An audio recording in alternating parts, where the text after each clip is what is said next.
Hi friends, మా పొలంలో dragon fruit నాటాము. Pole method ఇది. చూడండి, 4 మొక్కలు నాటాము. ఏ విధంగా వచ్చిందో. మన ఆంధ్రాలో డ్రాగన్ ఫ్రూట్ రాదంటారు. ఆర్డర్ పెట్టి నాటాము, ఫ్లిప్కార్ట్లో ఆర్డర్ పెట్టి నాటామండి. చూడండి ఏ విధంగా వచ్చిందో. ఇది 8 మంత్స్ 9 మంత్స్ అవుతుందండి. ఇది ఈ మొక్క నాటి 4 మొక్కలు నాటాము. చూడండి, ఫ్రూట్ వస్తుంది. ప్రస్తుతానికైతే ఒక 2 ఫ్రూట్స్ వస్తున్నాయి. చూడండి ఏ విధంగా వస్తుందో.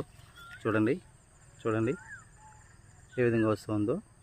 ఇదో ఇక్కడ కూడా వస్తుంది చూడండి. కాబట్టి మన ఆంధ్రాలో కూడా ఈ మొక్కలు వస్తాయండి. ఈ విధంగా నాటుకోవడం వల్ల మన ఇంట్లో వాళ్ళు తినచ్చు. మనకి ఇంకా ఎక్కువ మొక్కలు కావాలంటే ఇది 1 ఇయర్ తర్వాత కట్ చేసి